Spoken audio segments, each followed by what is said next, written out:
Once there was an elephant who tried to use the telephone. No, I mean an elephone who tried to use the telephone. Dear me, I'm not certain quite. But even now I've got it right.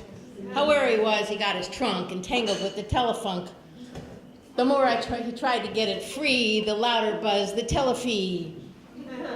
I fear I better drop this song of Elefop and telephone. Welcome to Expresso Yourself Coffeehouse. I can't remember what the theme is. Oh, really? Anybody remember? Seriously? I can't be serious. Yes, that's the name of the game tonight. We welcome you all to First Parish Unitarian Church. It's a welcoming congregation, a very wonderful place, and we're very grateful that they let us have this coffee house here. And I'm so glad that you're all here tonight.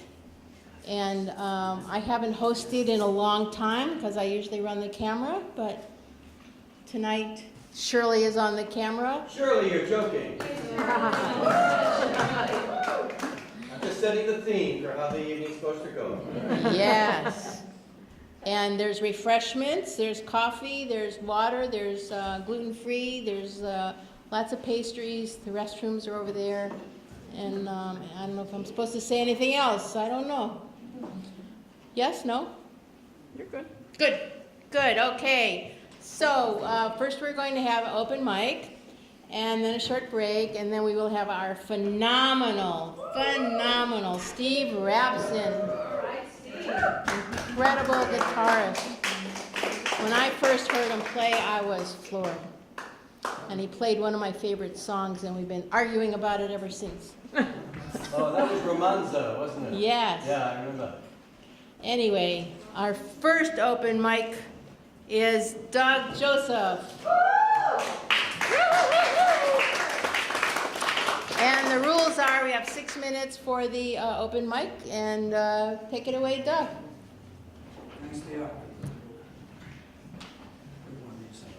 Yes, you can take this. I encourage you to stay in the light. Gotta stay in the light. Stay in the light. I'd be in trouble otherwise. Yes. Here, we'll put this down. Stay right there. Thank you very much. Where's that camera? Where? Oh, there it is. Hi, I'm Doug Joseph. A lot of you have heard me before. He's not in the light.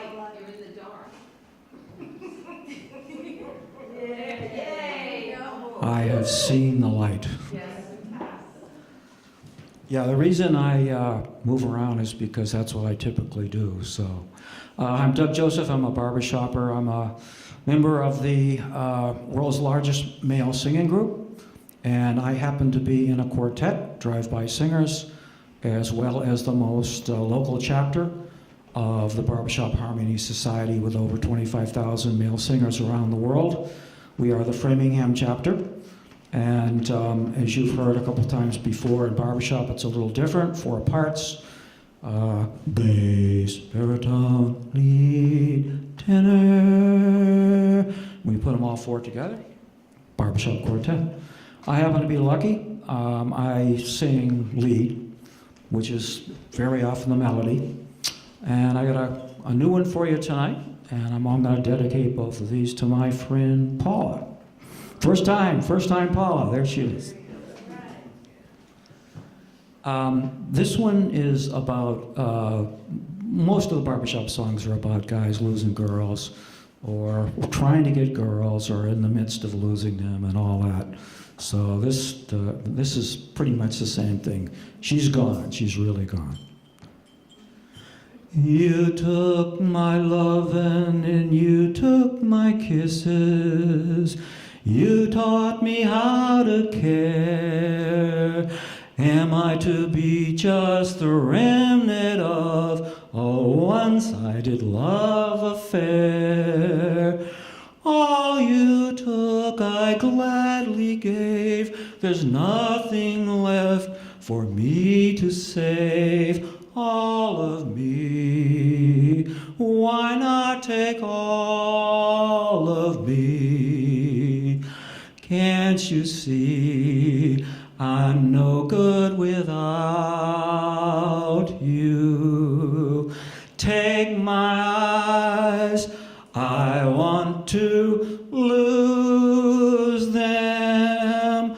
Take my arms, I'll never use them. Your goodbye left me with eyes that cry.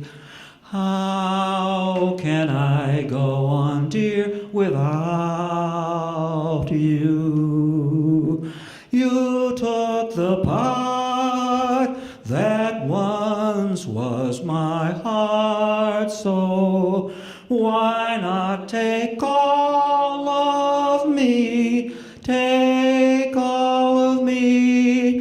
Why not take all of me?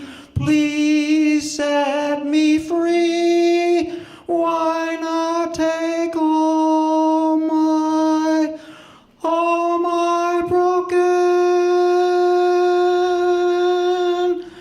heart?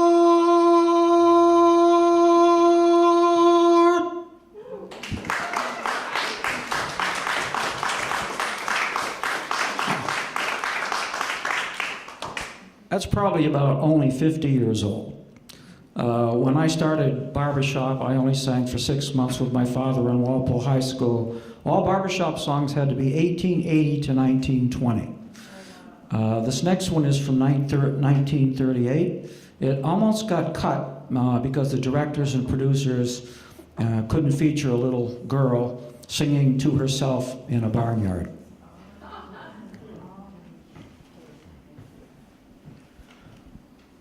When all the world is a hopeless jumble and the raindrops tumble all around,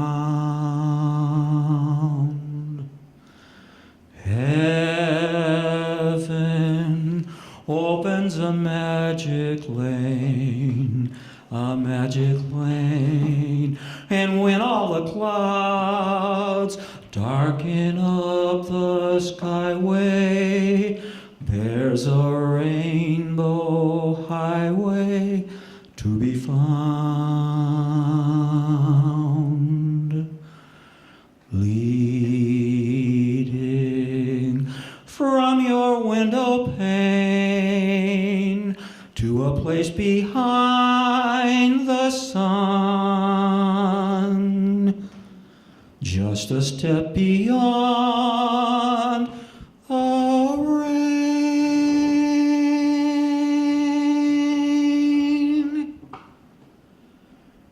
Somewhere over the rainbow, way up high, there's a land that I heard of once in a lullaby. Somewhere over the rainbow, skies are blue, and the dreams that you dare to dream really do come true. Someday I'll wish upon a star and wake up where the clouds are far behind me, where troubles melt like lemon drops away above the chimney tops. That's where you'll find me, somewhere over the rainbow. Bluebirds fly, birds fly over the rainbow. Why then, oh why fly, can't I?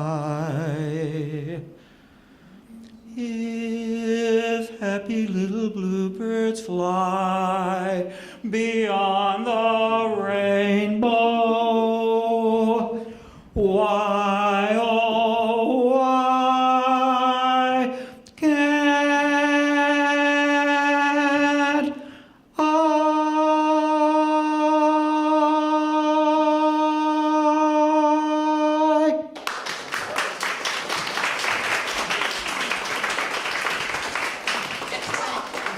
Excellent, excellent. Thank you so much.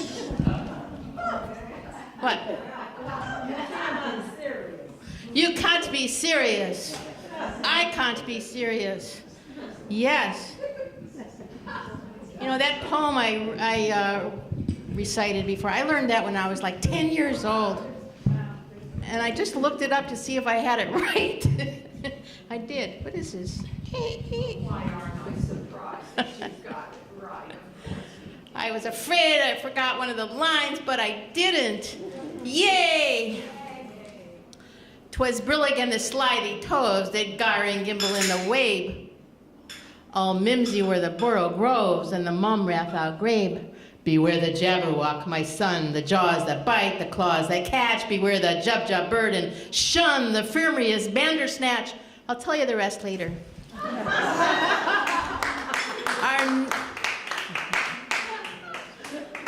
Our next open mic participant is Joel. Yay, Joel.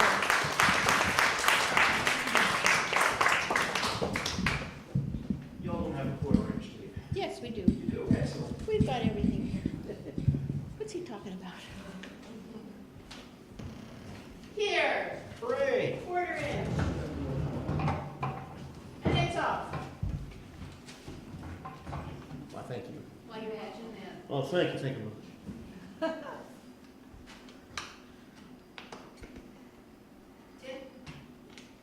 It is now.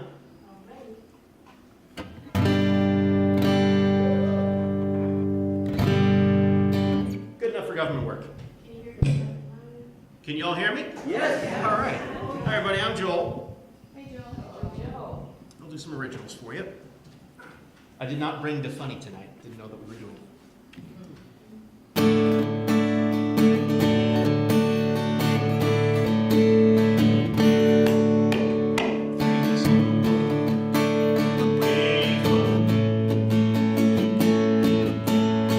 Time goes by slow, nothing I can.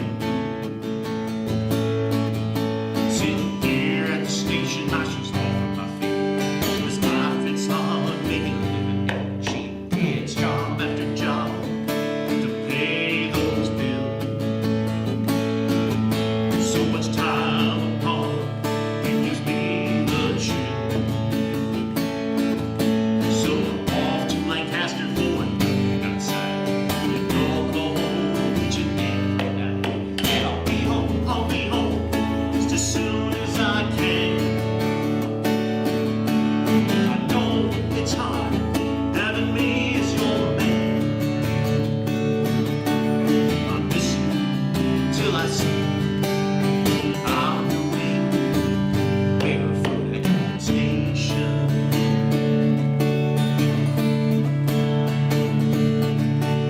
I miss you till I see, yeah, I'm your wing, barefoot at the station. No, I should have been lose my. I worry about my girls, they are big so fast. I want to be home more, but I just can't. I see it in their faces every time that I leave. Pray for each night for the Lord to heal. And I'll be home just as soon as I can. I know it's hard having me as your dad. I miss you till I see I'm your wing, barefoot at the station.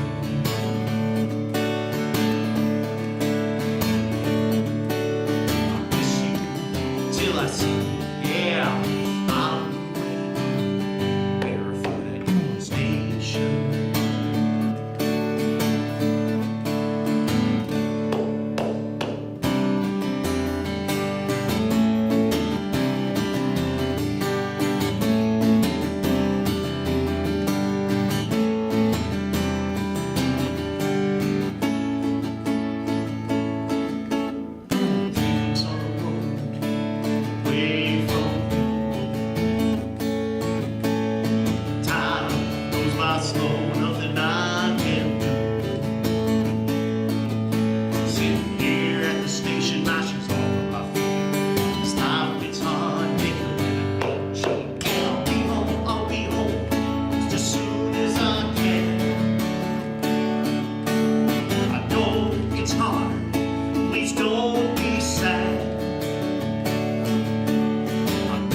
Sure, that'll work.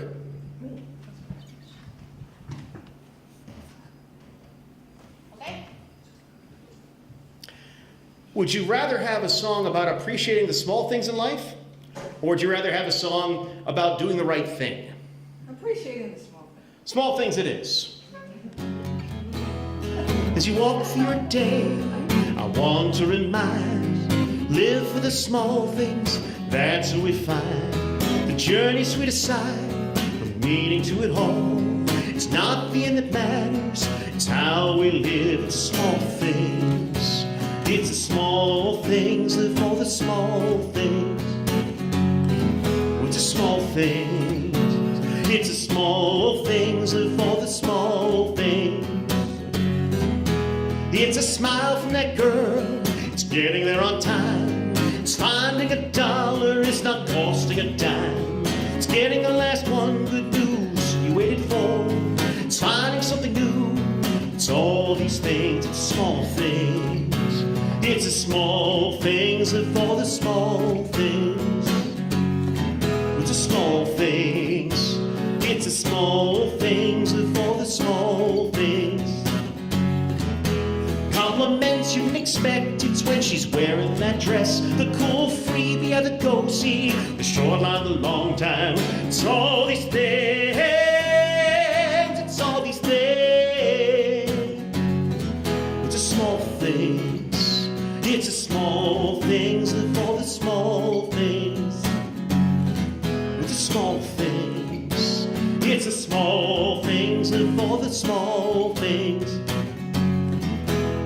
It's love and it's music, it's dancing, it's finding dreams we're sharing. It's a sunset dying, it's all these things, it's all these things.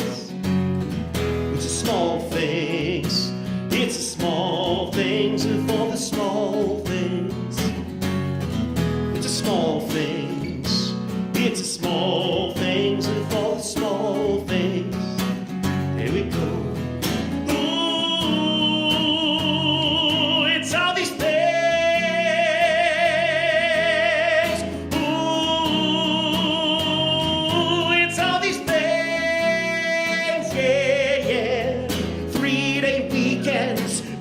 With friends, prepare for the job. Oh, that pain that finally ends. A cold one, unexpected, fun, the smile of a child. It's that song that you love. It's that feeling of running wild. It's small things.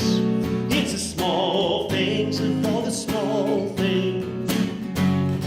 It's the small things. It's the small things, and for the small things. One more time.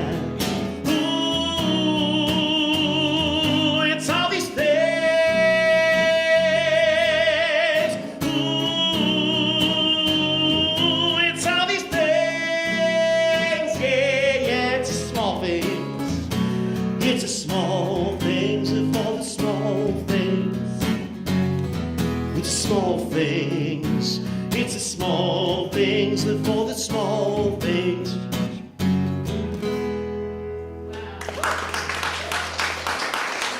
Thank you very much.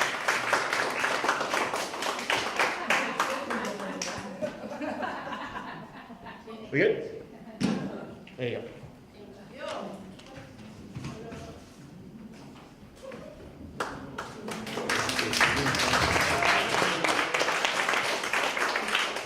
He was very good. Yes. I looked at the year on this, 1982. I'm not that old. I don't know what it is.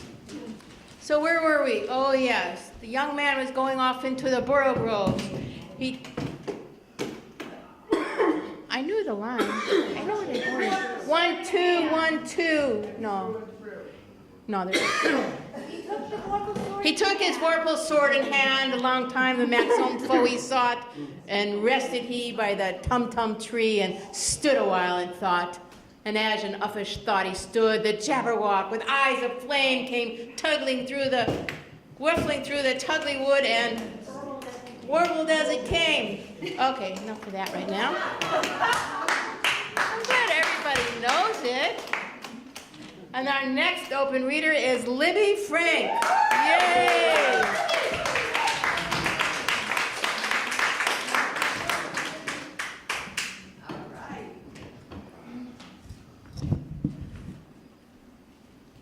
I think it's genetic. It started with my great-grandfather, a redhead named George Hale. He and his wife were on opposite sides of the political spectrum. This is 1890, and of course my great-grandmother, Nancy Ellen, couldn't vote at all, but it didn't mean she couldn't have an opinion. So when he was out, she put up the side that said Benjamin Harrison. And when he came back, he'd take it down and put up Grover Cleveland. They never said anything and nobody got mad. And it was later, he loved books, and he brought a 3-volume set of the life of George Washington. He spent a lot of money on it. Well, Nancy needed a hat to wear to church. So on Sunday morning, she came out of the bedroom with volume 2 on her head with the ribbon under her neck. It went on.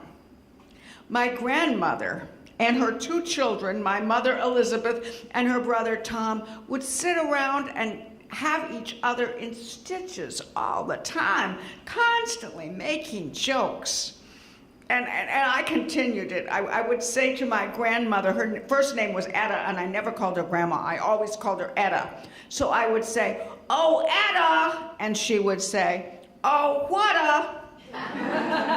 And then I would say to my uncle, "Oh, Uncle Tom," and he always replied, "What is it, little Eva?" Well, when I was in the 5th grade, I really started honing my wits with my best friend. We would walk home from our piano lessons, and we thought we were hysterical with the one-liners we came out with. I'm sure they were terrible, but we could barely get home from laughing so much. But finally, you ever have some experience, and later you think of the perfect thing to say? Darn it, this is one time when I actually did. I was working at the South Boston Branch Library in the children's room. I was 22 years old, and there was a teenage boy coming over from the young adult section. He was probably around 15, a real wise ass, and he said, "Can you take out a librarian with a library card?" And without missing a beat, I replied, "You have to have an adult card." So that's my tip of, well, not so serious.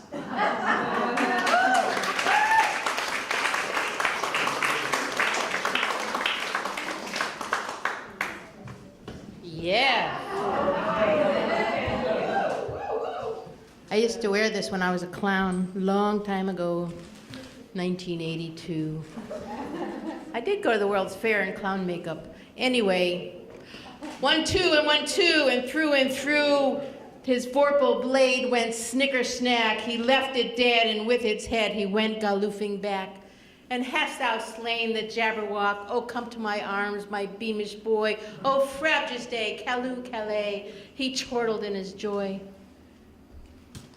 'Twas brillig and the slithy toves did gyre and gimble in the wave. All mimsy were the borough groves and the mum wrath outgrade. So how old were you when you learned that? 5th grade. Yeah, me too. And our next open mic reader is Barbara Alaprantis.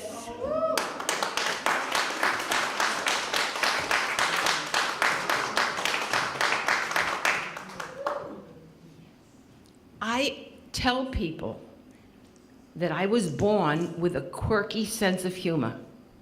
People ask me, when did you start telling stories? I said, that's not the question. When did I start listening? And I said, in utero. I had my ear to the navel. When I came out, I said, what is going on here? And I've always been able to think fast on my feet, and it saved me. So today, for this special I Can't Be Serious, I'll just share with you a couple of little wise cracks that I made that amuse me. I was working as a secretary in a company many years ago when no one was called by their first name. My last name was Arianutsos, this long. And I was the only one at ACF Industries who was called Barbara. Nobody called me Miss Arianutsos, they couldn't say the name.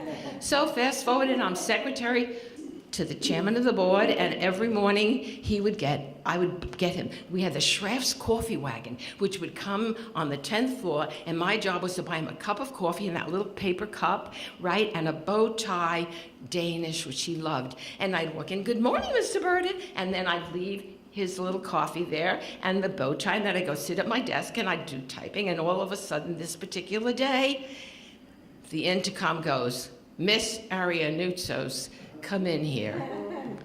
Oh, it was pounding. I said, oh crap, there was a typo in that last letter. I swear there was no typo. I walked in and he looked at me and he tipped the coffee cup, you know, the one with the Greek key around it. And there at the bottom of the cup was a dime. Because when I poured the coffee, right? So he said, what is this? I looked at it. Oh, I said, oh, it's your change. He laughed. He thought that was funny. But there was another time when we lived on the 6th floor of an apartment in Rego Park. My husband was going to Columbia University, he was graduating, and he was taking his final exams. That weekend, he said, let's go to the park this weekend. I said, John, you have to study. We can't go to the park. He said, that's all right, I'll bring my books, I'll study at the park. I said, no, wait a minute. In those days, I washed my bathroom once a week, even the medicine cabinet. I said, I can't. I didn't wash the bathroom yet. He said, will you leave the bathroom? You can do it tomorrow. I'm in school. I'll come home late. Don't. I said, all right. Against my better judgment, I went to the park with him. He took his books. He studied. We came home. And on Monday, I went to work. He left for Columbia University. I had to take 2 trains, but it was a long, I am at the office. I'm typing, and I'm thinking of my poor husband taking his exams at Columbia, and I think, did you ever know, when you know he's not home yet, but you're going to call just in case he is home? Just in case. I thought, well, I'll call and see maybe, and I just was killing time because I wanted him to be home, but I knew he wouldn't be home. And I dialed it, and there was, hello? I said, who's this? He said, lady, do you live on Booth Street? This is the fire chief. I said, what? There was a fire in your apartment, you'd better come home. Well, I thought it was my husband's friend pulling a joke on me. Then I remembered he didn't have any friends. So I said, wait a minute. No, he really didn't. So it was a fire. So I said to the girl, tell Mr. Bird I have to go home. I ran downstairs, took a taxi, took it all the way to Rio Park. I'm out and there's fire trucks everywhere. I'm running up the street and people saying, where's the fire? I said, don't ask, I know, it's in my apartment. And I got there and I had to walk up 6 flights of steps. Ankle deep water. I walked into the apartment because it was the 6th floor, there was no roof, everything was coming.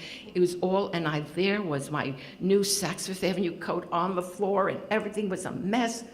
And the fire chief said, well, lady, I'm sorry. I walked into the bathroom and I said to him, oh, thank God I didn't clean yesterday. He looked at me, he says, are you all right, lady? I said, no, don't you think that was funny? Okay. But it also served me in many different ways. And my dear husband, the late John Alaprantis, he knew that his wife had a quirky sense of humor, and he would humor me. He would laugh occasionally, but he knew it was funny. So there he was at Brigham and Women's Hospital. He was last days. He had 4th stage lung cancer, and he was, up here hoping that they could help him. My son is a doctor. He brought him up here. So I'm standing next to him, and he said to me, oh, Barbara, I wish it was all over. I said, that can be arranged. He said, what do you mean? I said, there's always the pillow. Well, he laughed, because it was funny. But then I went out to the nurse's station, and I said, oh, my God, I can't believe what I just said to my husband. He told me that he wished it was over, and I said, there's always the pillow. I said, I shouldn't have said anything. I'll be the first suspect. Anyway. It was funny, right? But I'm not always so glum. There was a time walking down the street with my back in when I adopted a little baby from Greece, blonde hair, blue eyes, blonde hair and blue eyes. Went to Greece thinking I was bringing back a child dark like myself. No, I'd walk down the street with this 6-month-old baby with blue eyes, and the neighbor would say, "Oh, how cute. Where did he get his blue eyes from?" I said, "You know, he was born with them." Witty, right? Yeah. I can't be serious. I know, you can't be serious. Why not? Because it's in my nature. It's in my DNA. Now, you're a clown. I'm a clown. Oh, yeah. I'm a clown. Sign language clown. She is a clown. Now, I used to be a clown. I'm not a clown anymore. But I used to be a clown. I mean, I used to like wear the full makeup, you know, and I'd have to drive to clown gigs, you know, and I was driving to one once, and it was my brand new car, and it was like a week old, and this 16-year-old kid slammed right into my car, and I'm like livid, and I come barreling out of the car, and I think he had a heart attack because there's this clown in full makeup is coming at him saying, "What did you do to my car?" And he's like, "You're a clown." You should see what the policeman said when he arrived. Okay, our next open mic reader is Sandra Elaine Scott. Ta-da!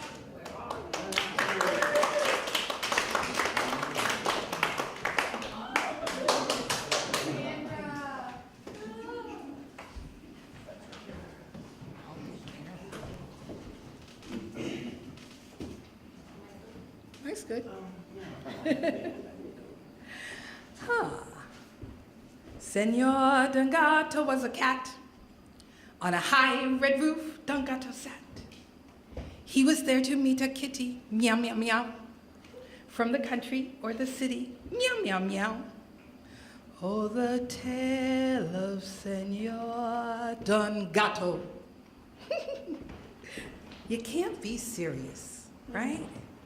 It's all about not being serious in life. So one of my favorite affirmations is, today I play and have fun. So y'all want to play with me a little bit? Yeah. You sure? All right. Today, play and have fun. Today, make a new rule in your life. Have some fun and remember to play. Life is to be enjoyed. Today, there's no shame when you play. Today is free of guilt and filled with pleasure and crazy fun. Take delight in the fact that you can live your best life by fully indulging in a bit of play. Today, you are charged in doing what you feel.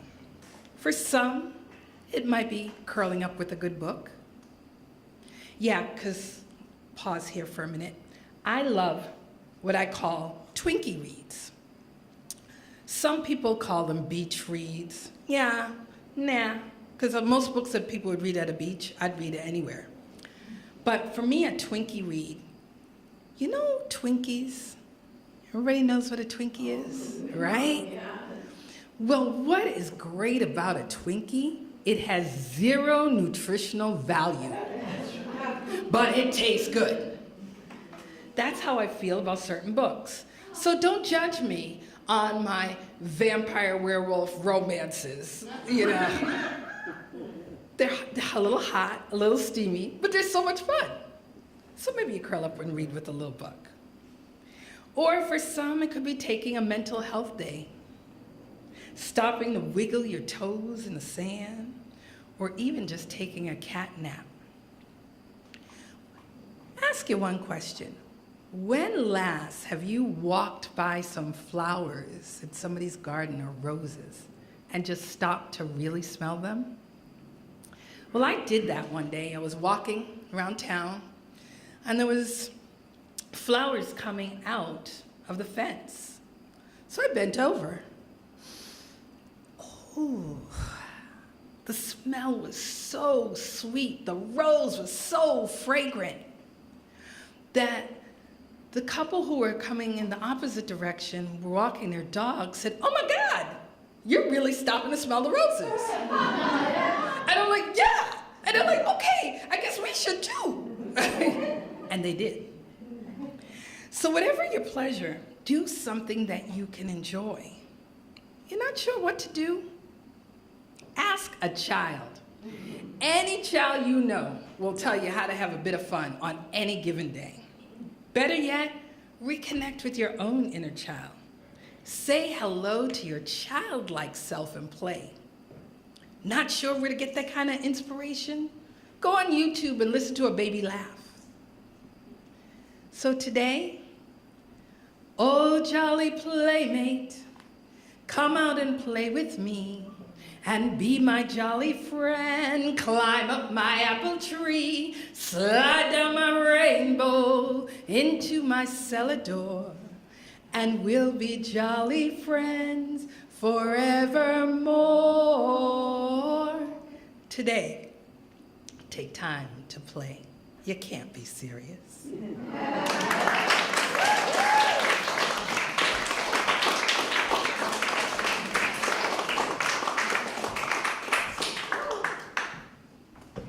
Wow.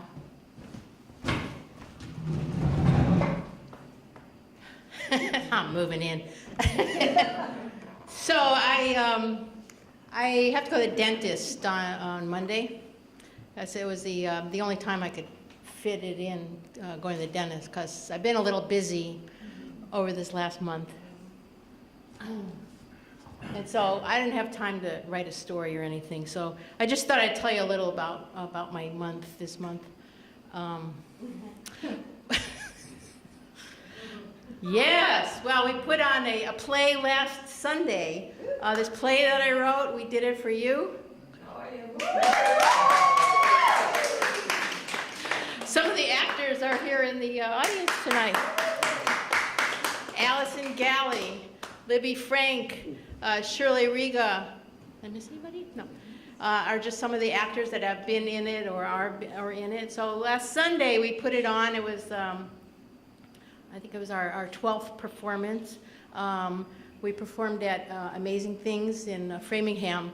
And there's so many things to do to get ready. You know, we have to rehearse the cast and have the costumes together and the sound. And at the theater we have lavalier microphones, and they all have to be tested and fit. And even though the actors all change costumes, you know, the microphones have to stay on their faces. And we have a slideshow going on behind them as they're speaking, so that you know who they are and what all these women's accomplishments are. So the screen is above their heads, and it's really important. So it's a lot of work to put it together. So that was one of the big things that I've been working on for this last weeks. And then on top of it all, I published a book. Oh yeah, I published this book. So I had two things going on there. Yes, I had two things. I published this book. There's 49 contributors in it, 74 essays and poems in it.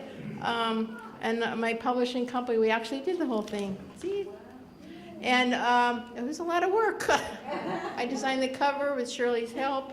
Anyway, is there anything else going on? Let me think. Oh, yeah. We're putting the play on at Faneuil Hall tomorrow. Yes. So that's the third thing that I've got going. So, and it's a different cast than we did last week. So we had to rehearse everybody. We had very limited time, a week, to get everybody ready for tomorrow. And then we can't get into Faneuil Hall ahead of time. You know, we only have this 4-hour slot where we have to get all the equipment in, mics all checked, the screen put up, and put the show on, and then schmooze with all the audience, and then get out of there. And it's been a little crazy, and we had to get all the costumes together, and Steve's so bored by this, he's walking out. But the really hard part is the screen, because above the Faneuil Hall stage, which is 4.5 feet above the floor, there's a picture that's 8 feet above the stage, and it's called the Webster's Response to Haynes. And they told us, the National Park said very clearly, you cannot touch that picture. You can't put anything near it. But so we want to put this screen up on the stage. And so I just have to show you. I mean, it was like a lot of work to figure this all out. And that's first drop I had all day. I know. Gravity sucks, doesn't it? The screen. So if we put the screen on this stage, 4.5 feet off the ground, an 8-foot high screen, and then a friend of mine who can understand trigonometry calculated that we would put the projector to make it fit a 10-foot wide thing. It would have to be 3 feet in front of the stage, up about 8 feet high, and it would be shining in the eyes of the actors, and nobody in the audience would see the screen. So we had to go to Plan B because, you know, John Adams did not put an overhead projector into the ceiling at Faneuil Hall. So it's been a really hard week. So in response to that, I just have to say, I'm going to be really glad to go to the dentist on Monday. That's the end of my story, but just to end my story, I will juggle for you. Okay, guys, I can't be serious. Okay, here we go. Okay, here we go. Where'd that go? Where'd it go? Oh, thanks, okay. Well, it works for 5-year-olds. Okay, we're going to stop right now. Thank you very much.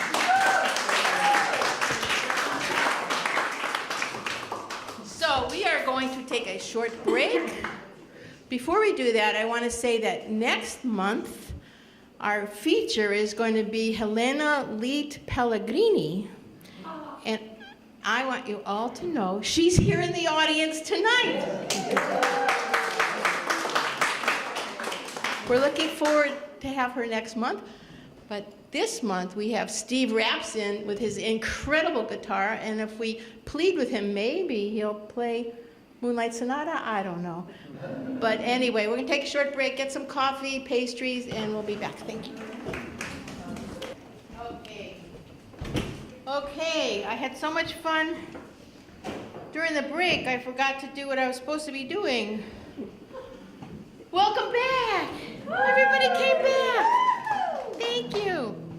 So, Steve Rapson, I heard him last year at the Wake Up and Smell the Poetry in Hopkinton, and I just was floored by how wonderful he is.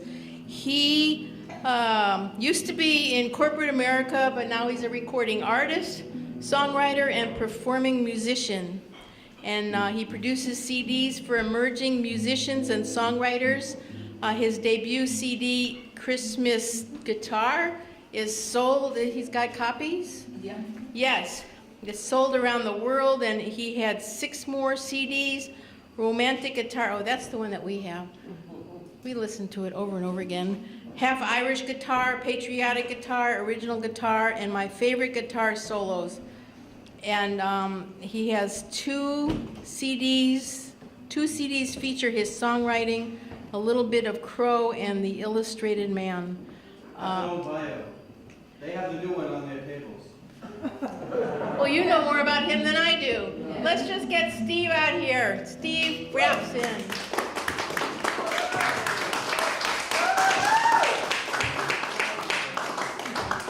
Thea taught me how to juggle. Yeah. I mean, the woman knows everything, doesn't she? Yeah.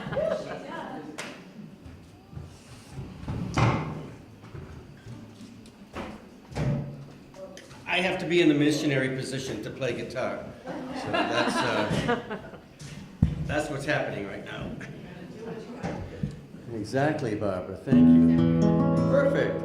I'll just sort of be in the general vicinity of the mics. I'm sure it'll be fine. My father was an Emerson College theater major, and he was always haranguing me to project my voice. So you have the schedule, which I'm going to play, but I tried to play the Moonlight Sonata this morning, and it's not quite there. But I thought it was Romanza that you and I talked about. Yes. All right, this is for This is for Miss Thea. This is one of the first guitar solos I ever learned.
Isn't that pretty?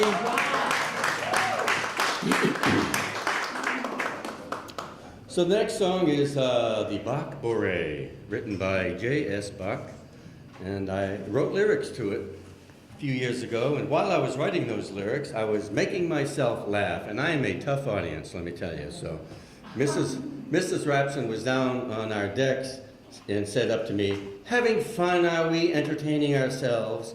And as Sandra said, you know, entertaining yourself is a darn good thing to do.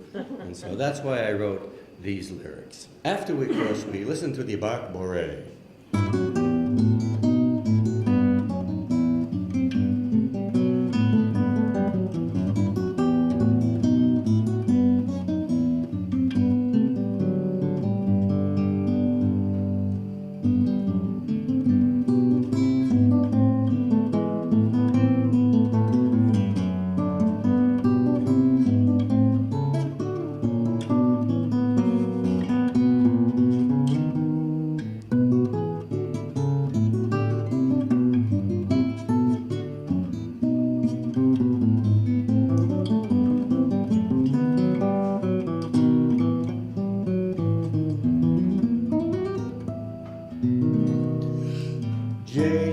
J.S. Bach was the man who composed this bourrée. It's a dance, but no one knows the steps to it today. Though composed for the lute, it still works on guitar. With these lyrics, it might go far.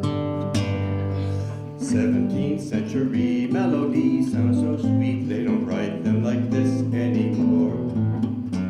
Maybe you'll like it too, it's so old, it sounds new, there's no way it could be a bore. Everyone on your feet, there's a new dance on the street. Put your hands on your hips, take a bow. After that, it's okay to make up any steps that you want when you dance to Bach's Bourrée.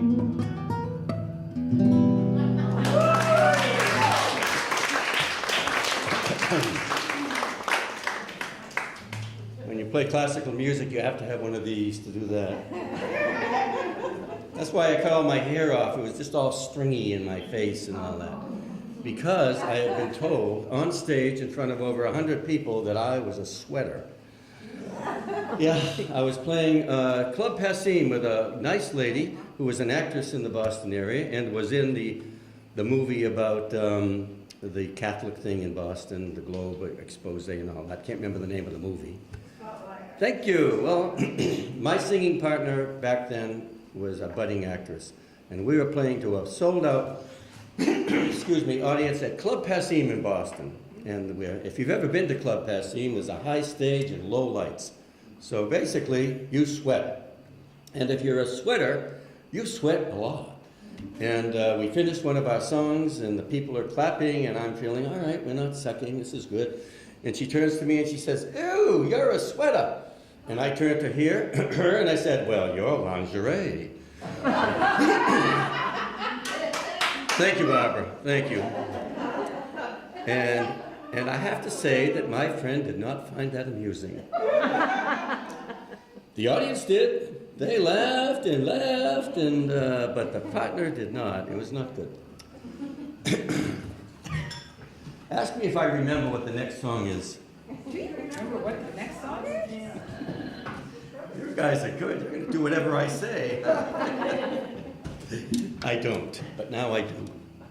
So many years ago, I wrote a song called A Little Bit of Crow. And I have the recipe for those of you who also would like.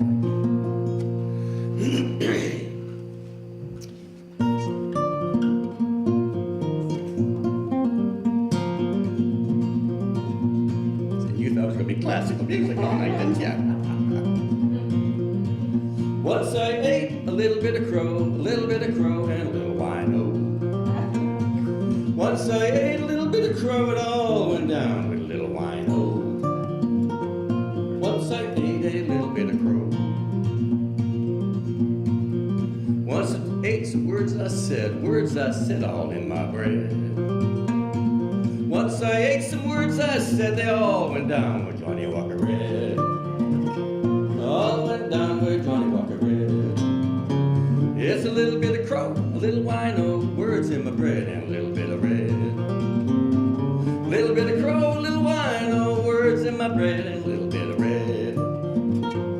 Once I ate a little bit of crow.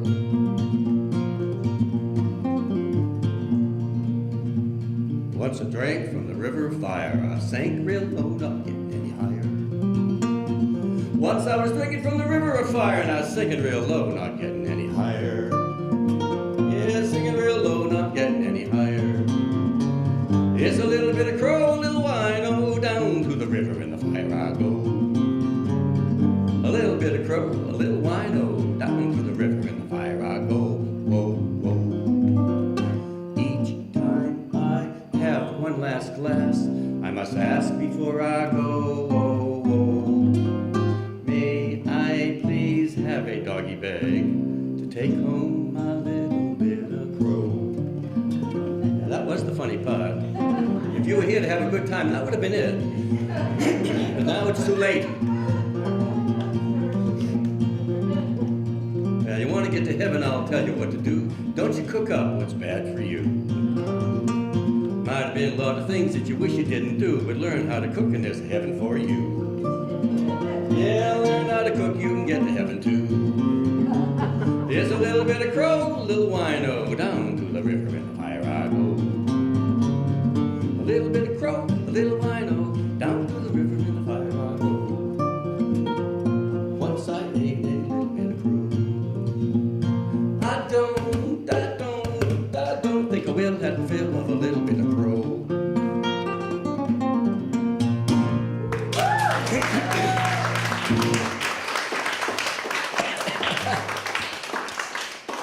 Thank you. A lot of misery went into writing that song, let me tell you. But now we're happy. So the next song is the wine song, sort of like on a theme, if you get what I mean.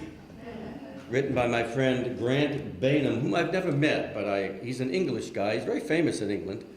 And I called him up and said, I've heard your song, I love your song, I want to record your song.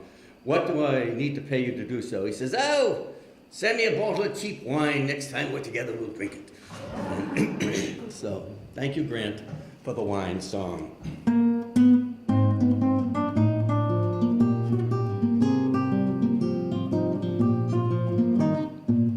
There are those who like their wine because it helps. Oh, it's tough to be 70, let me tell you.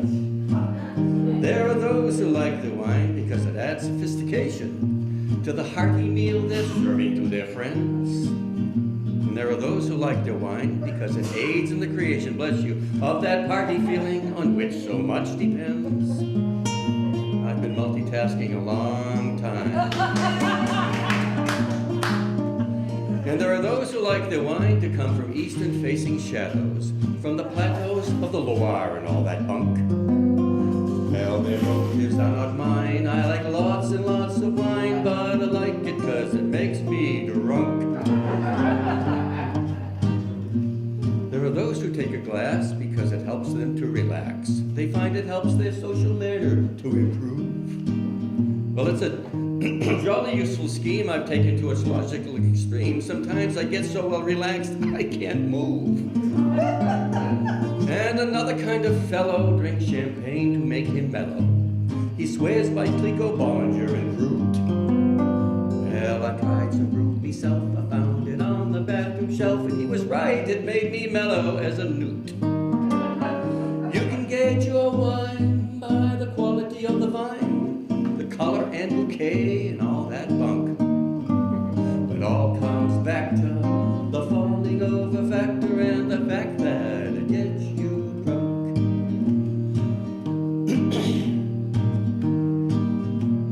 There are those who like to think that it's important what they drink. They haven't got an inkling what it's all about. Because they spend their evenings wasting decent drinking time by tasting drops of this and that and spitting it all out. They wander up and down the tables, truth, they even read the labels, muttering things like, what a pity the cork has shrunk. Pretty nose, too much tannin when they ought to get a man who'd appreciate the chance to get drunk. They spend their time describing what they ought to be imbibing, which is wine, of course, although you never think it. They use words like young but promising, precocious, full of fun. You'd think they were going to adopt the stuff and not drink it. And at a meal, these silly asses have a row of empty glasses, a different wine for every dish they eat. Me, I mix whatever's handy in a big all-purpose shandy that goes very nice with fish or shredded wheat. You can gauge your wine by the quality of the vine, the color and bouquet and all that bunk. Still it all comes back to the falling over factor and the fact that it gets you drunk. There are those who take delight in pronouncing all the labels right. They roll their R's and do their German glottals. Me, I couldn't give a monkeys because the stuff for getting drunkies is on the inside, not the outside, on the bottles.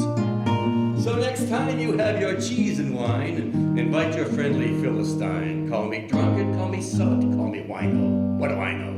You'll find me in the kitchen, a giggling and a twitching, with all your friends who like to get drunk. And we'll gauge your wine by the quality of the vine, the color and bouquet, if you insist.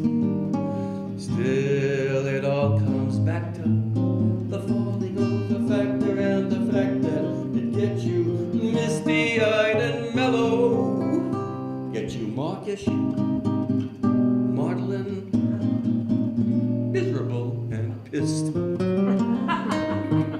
It's the wine song, everybody.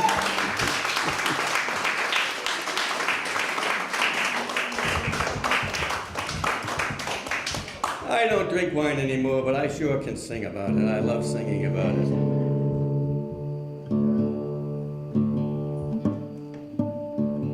So tuning a nylon string guitar live is always fraught with risk. Anybody play guitar in the room? Anyone? Dave and barbershop man, Doug, and opera voice. Joel, all right, so. That's what you're supposed to do to remember names, is to attach some sort of image to it. But.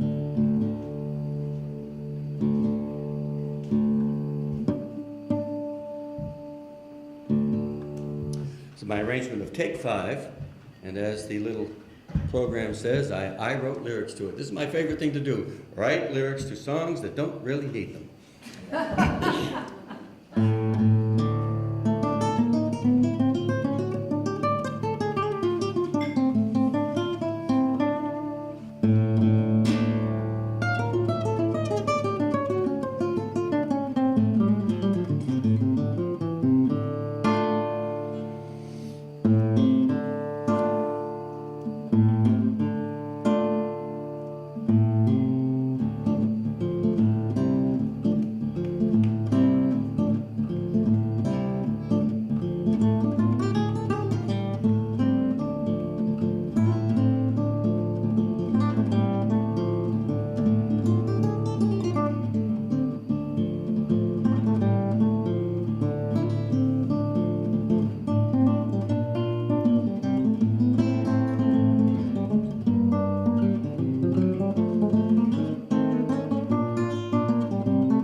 to school. That's take 5. Yeah, yeah, yeah. That's take 5. 3 or 4 beat measures is the rule, not take 5. No, no, no. No, no, no. Dave Quebec and Paul Desper played keys and saxophone in a way that nobody has to this day. And the melody is winged so free that we want to all sing along, captured by the rhythm and song. We don't care if it might feel wrong to tap in 4. Then the inside mission Joe.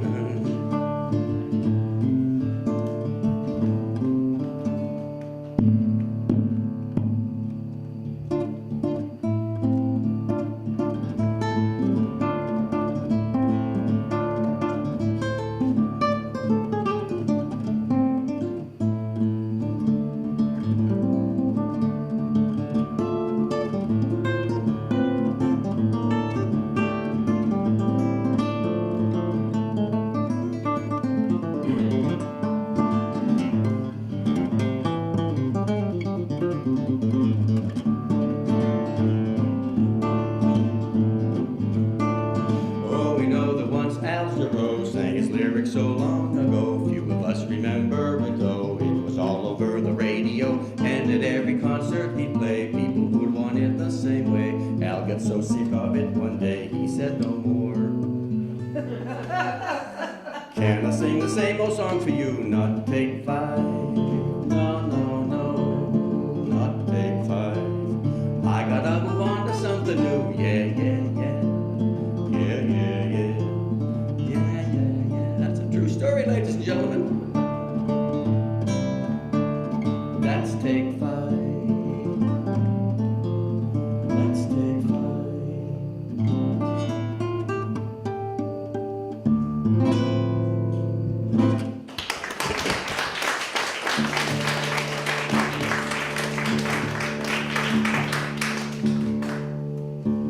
It's also hard to play. Damn, why did I put that in there? I know why, because I like the words. I'm a composer for the guitar. I have a CD called Original Guitar, which is my vanity CD because it's all my original solo guitar compositions. I'm going to play one of them now, which is not on that CD. It's on the Favorite Solo CD. A lot of massage parlor people, what was that name? Massage therapist people, that's better. Use my CD, Romantic Guitar, to play while they're doing that. And so it has its uses. Well, actually, when I give it to people, I say, get lucky by song number 10. Everybody immediately looks at song number 10 to see what the title is. And all it is an instrumental starring my wife and I, Rosemary. But it's number 10 out of 21 songs, so you see it's like halfway through. It's like pace yourself, right? You know, is this too risque for this crowd? What? Or am I just over your head? What? All right. Oh, Barbara just got it. All right, good, good.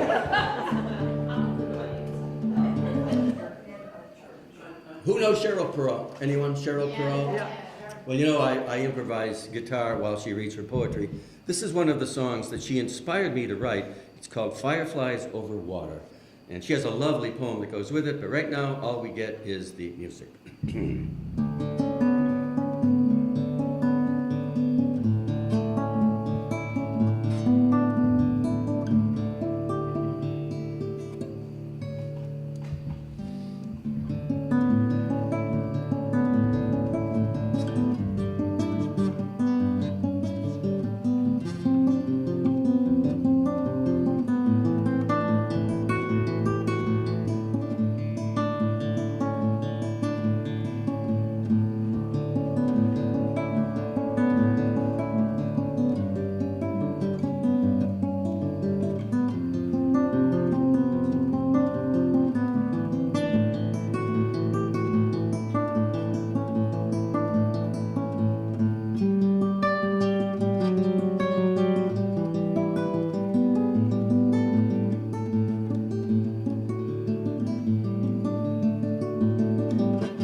Okay, alien abduction. Anyone here been abducted by aliens? Excellent, excellent. Because, you know, when there are those people in the audience, I don't want them to feel that I am making fun of them. And so we're good. Alien Abduction by Steve Rapson. It was a dark and stormy night. The wind was blowing hard. My dog would not stop barking. He was tearing up the yard. Bright lights in my window, creatures on my lawn. I ran out the back door, grabbed my dog, and we were gone. Well, we ran down the alley with a flying saucer close behind. A tractor beam grabbed hold of us for an encounter of some kind. Oh, although I have no proof of anything I say, I swear it is the truth. It happened on the day that the aliens came knocking. And my dog, well, he ain't talking. I was suspended in this spaceship, cold and wet and nude. The aliens poked and sniffed at me in ways that were quite rude. But my dog they let sit on the couch. It looked just like a throne. They brushed his fur and petted him and gave him a big bone. Well, this odd scene before me, I began to comprehend. My dog may be my best friend, but he's an alien. Oh, there's aliens among us, living close to you. Professor John Edward Mack has told us it is true. It is true. Professor John Edward Mack, check him out. So now I am back at home. My dog, he's in the yard. I still feed him, go for walks, and take him in the car.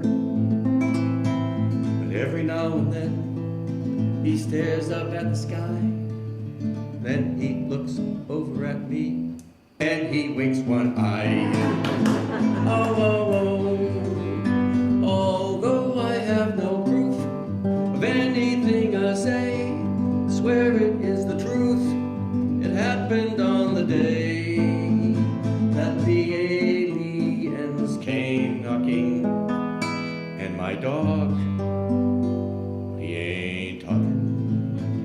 Oh, oh, oh. Don't bite, dog. He still ain't talking. Yeah.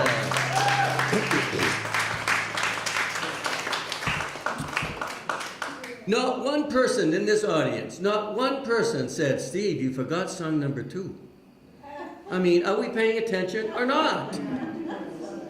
I mean, you have your syllabus in front of you. All you have to do is look at it.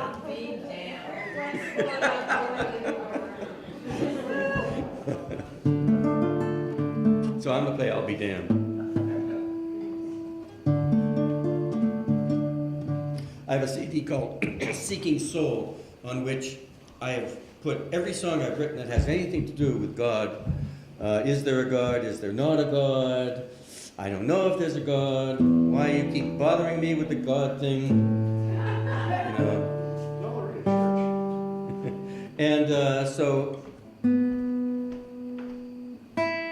I have found that believers don't like any kind of questioning at all. And non-believers don't like any kind of faith at all. So I've made I have made a CD that nobody likes. And here I was thinking I'm going to get both sides of the coin, but no. But if you have an open mind and want to hear all about that, I hope I don't need that again. Oh, I do. Here's, you know what. Can I do that again?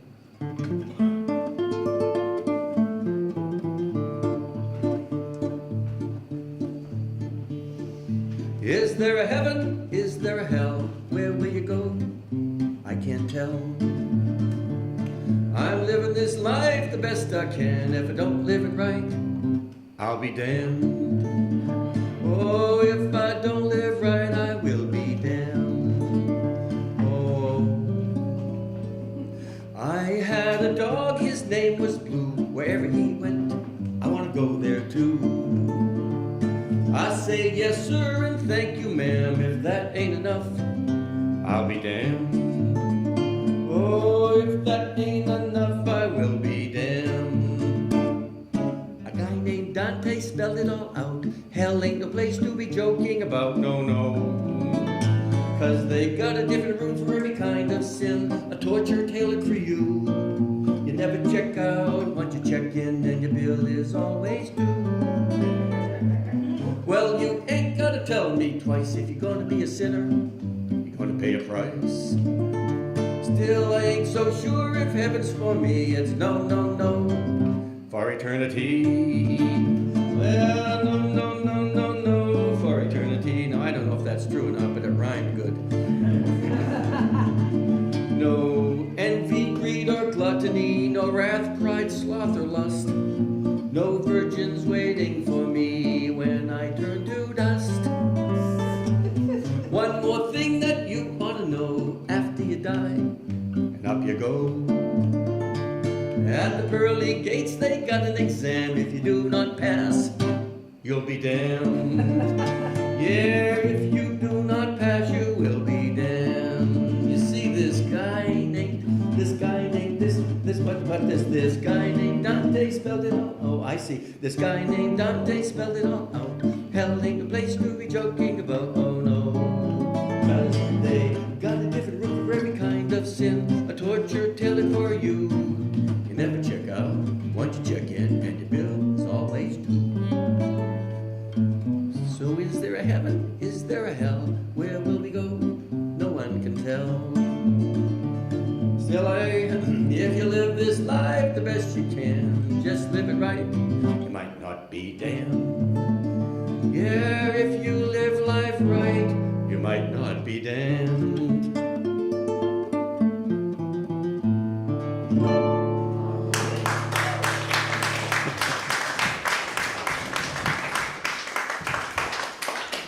Now, I've been doing this since I was 14 years old, and so I have super hearing when it comes to audience clap. And that clap was less enthusiastic than the other stuff. You see what I'm talking about? It's polarizing to sing. It's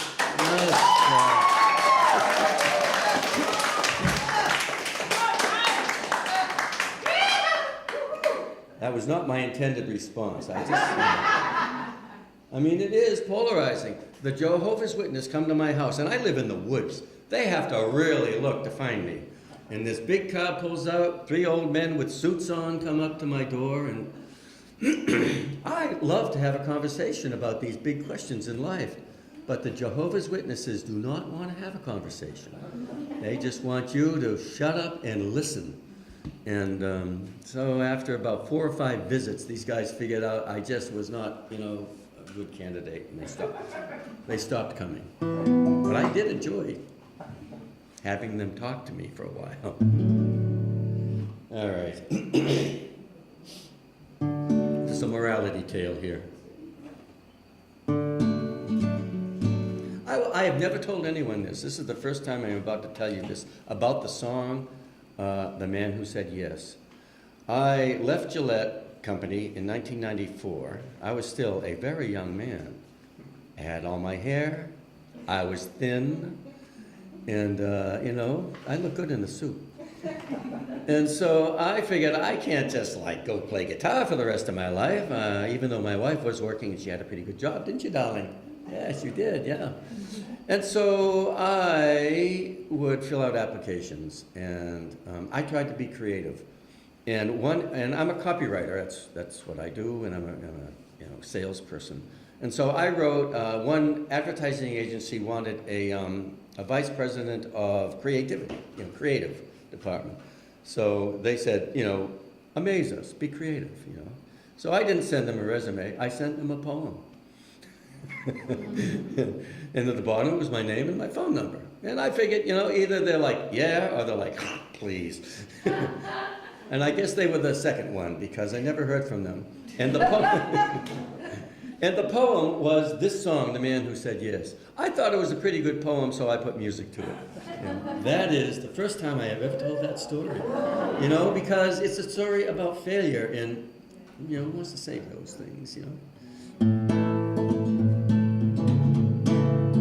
I mean, they wanted somebody who was not this guy. There once was a man who said, yes, I can. He always said yes to anybody's plan. Oh, we need someone tall. He said, that is me. And when they called the small, he was oh so tiny. And so it went until one day they said, oh, how we need someone to play dead. Oh, deep in his heart, he knew he could do it, but he was afraid that he might not live through it. And so he said no, and to his surprise, a great big blue genie then materialized with a magical voice that sounded like the wind. The genie swirled around his head and said these words to him. Well, the bars on your cage, they now have been broken by the magic word that you have just spoken. Oh, here are your wings, now go fly away. And always remember what you learned today. Oh, happy is the man, living more, doing less. Ever since he learned how not to say yes. And if you want to be as happy as he, try saying no occasionally.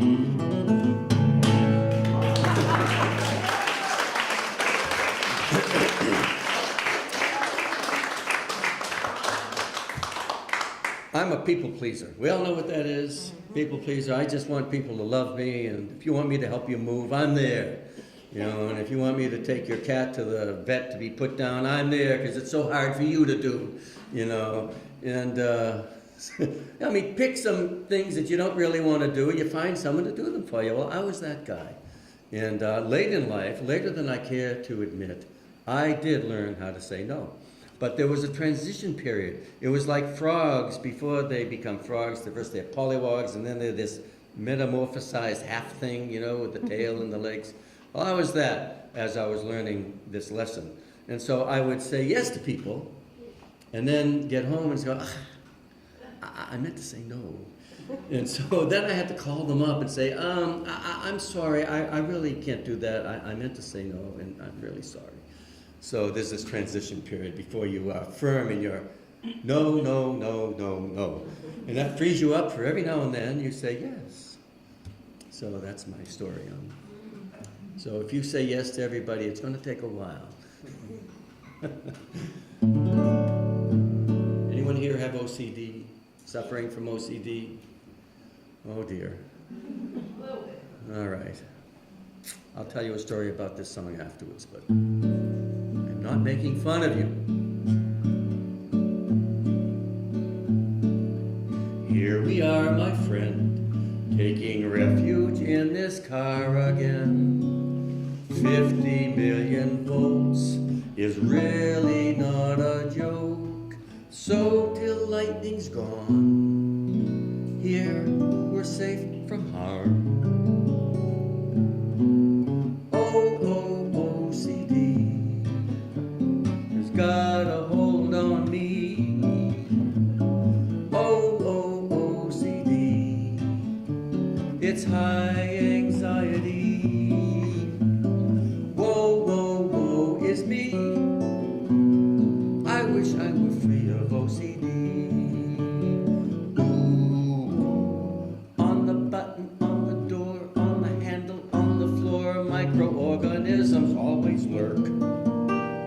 When I leave the house, a mask and gloves, a deadly gurr. It is just another phobic quirk of OCD. There's something wrong with me. OCD. I need some therapy. Whoa is me. OCD has got a hold on me. Ooh, did I leave the oven on? Oh my God, I'm such a wreck. I should turn around, go back and check.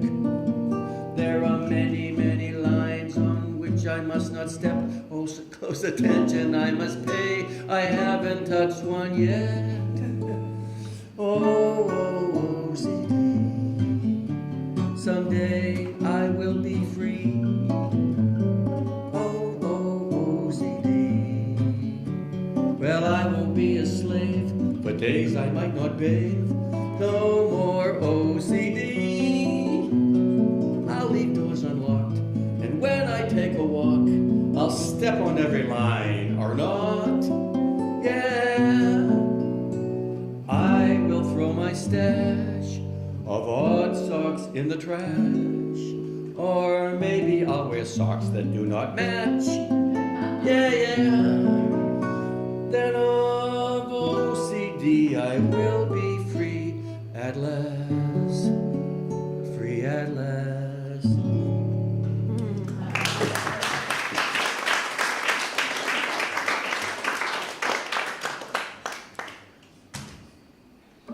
So, I played that song the first time I wrote it. I was all excited. And there was a doctor in the house. His name was Dr. Harry Howard Rashbar, a pediatrician much loved in the folk community. And he came up to me after I sang the song and he said, "You know, Steve, people with OCD are really locked up tight with that problem. It's not fun for them.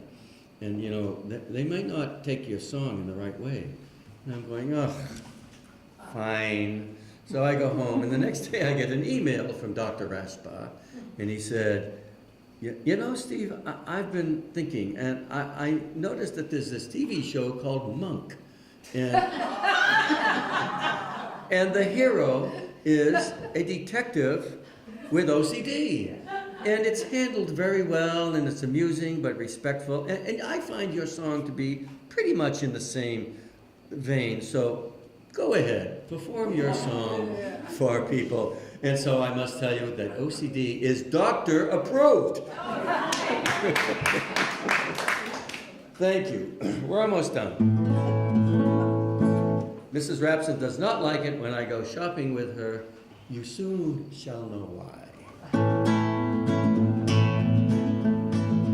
We went to the store with a little list, found a few things more. We could not resist. I know I'm saying we, but mangoes in a bag, jars of gefilte fish, just a little more than what was on our list. We were motivated. Hunger had made us weak. We even salivated over fried chicken feet. We should have stayed at home until we'd had our lunch. We attacked that buffet like the wild bunch. Figs and dates, expensive steaks, kumquat, kiwi, melon, cupcake, cheesecake, coffee cake. We bought what they were selling. We're impulsive and voracious, don't care if we get fat. You'll just be more curvaceous.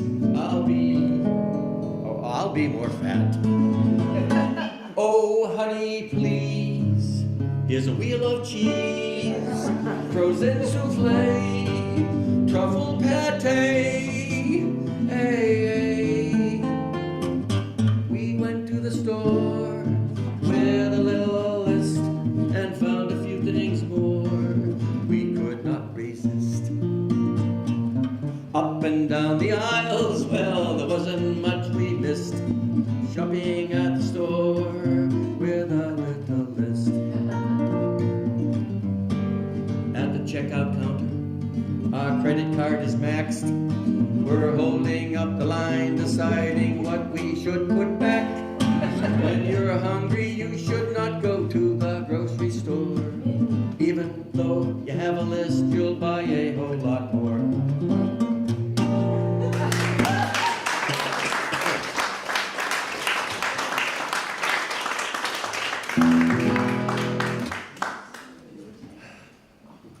We did that last week. Went for a walk and got all blood sugar real low, you know. And then we went shopping. Fools that we were.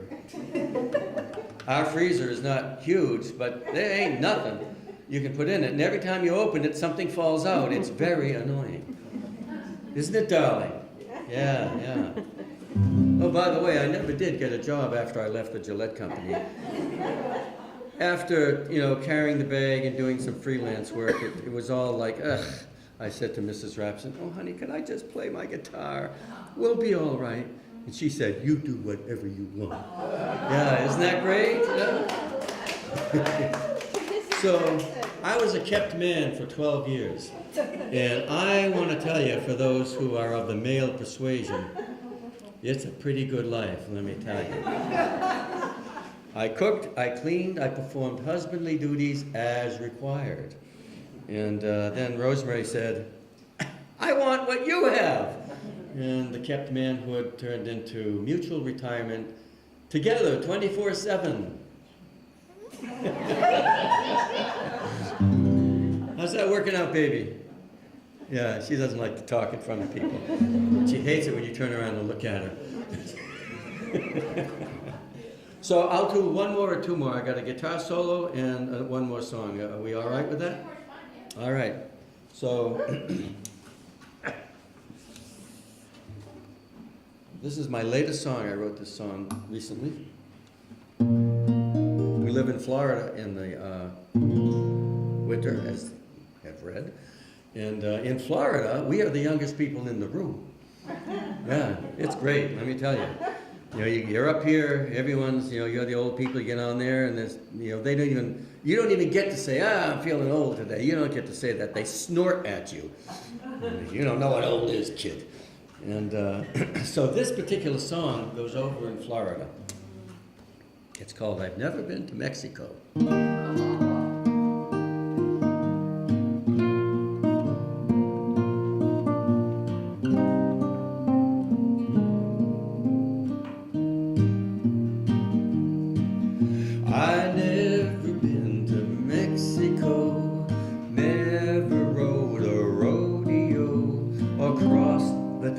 South to Timbuktu.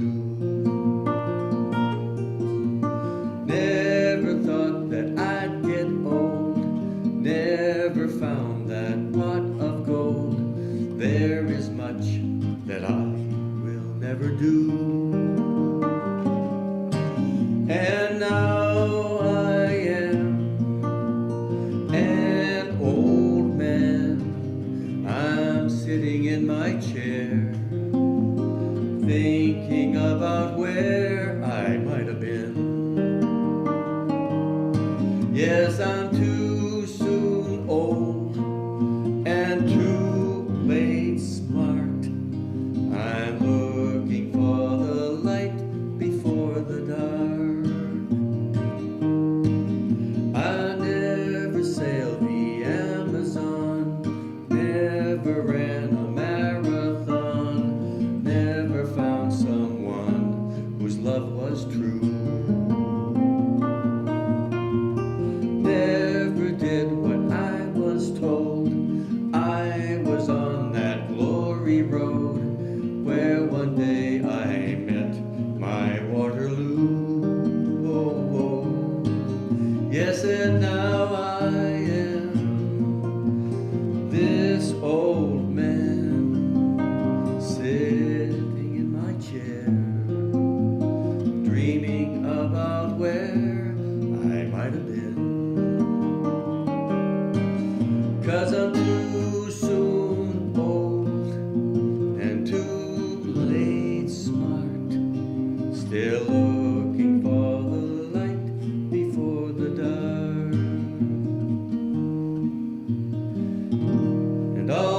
my sins and though my youth it was misspent, and all my sins I do repent, I hope it's not too late to make my mark.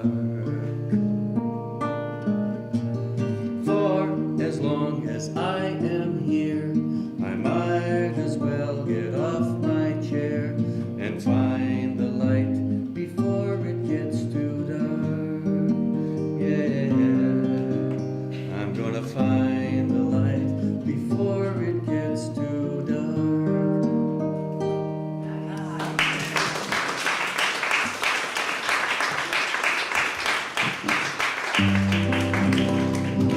Thank you all for listening to me. I'm a songwriter and a guitar player, and this is what we want more than anything, is to have someone listen to what we write and what we play. And you guys made me a very happy guy tonight. I appreciate it. So I'm going to play one more song for you, a guitar solo that I've been working on for many a month. All mistakes are intentional. There's no need to tell me about them afterwards. I have not recorded this song yet. What I do, rather than make CDs these days, I practice one song for like hours and hours and hours for days and days.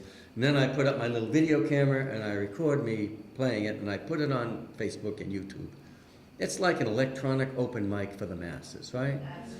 And I keep hearing about these people who put something on Facebook and all of a sudden millions of people love them. And you know, I would take a few hundred.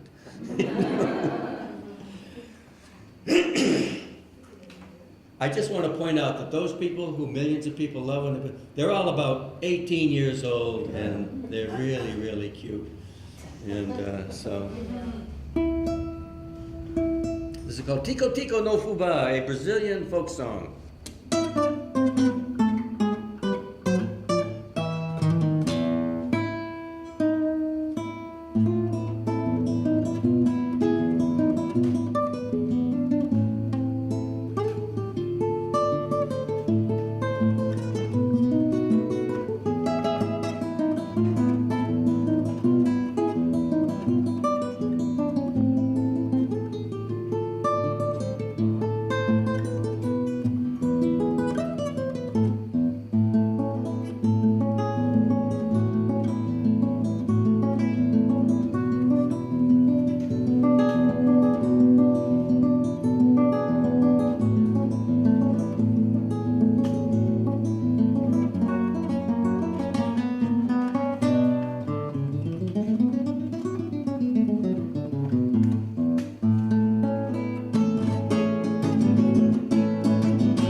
CD. Just take one, say a prayer for me. Really, I want you to have my music, so They're back here. look at it.